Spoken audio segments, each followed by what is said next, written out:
ખેડબ્રહ્મા અંબિકા માતાજી મંદિરના ચાચર ચોકમાં દશેરાના દિવસે શેષ નાગની આરતીનું આયોજન કરવામાં આવ્યું।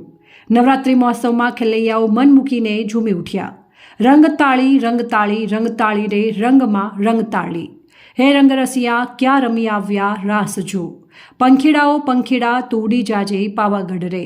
નવરાત્રિના છેલ્લી રાત હતી ત્યારે ખેલૈયાઓ હોય એ મોડી રાત સુધી રાસ ગરબાની રમઝટ બોલાવીને છેલ્લે માતાજીની આરાધના કરી હતી।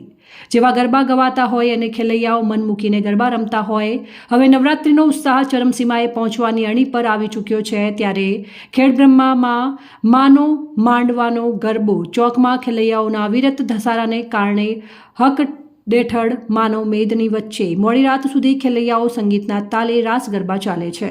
સાથોસાથમાં મ્યુઝિકલ ગ્રુપના સથવારે વિપુલભાઈ પંડ્યા અને વિપુલભાઈ મકવાણાએ રિધમ સાથે અને સિંગર તેજસભાઈ રાવલ અને કોકિલ કંઠ સોનુ સગર અને ગુજરાતના જાણીતા કલાકાર દસમા નોરતે અનિલ બારોટના કંઠના સથવારે રાસ ગરબામાં ખેલૈયાઓ મન મૂકીને ઝૂમી ઉઠ્યા હતા।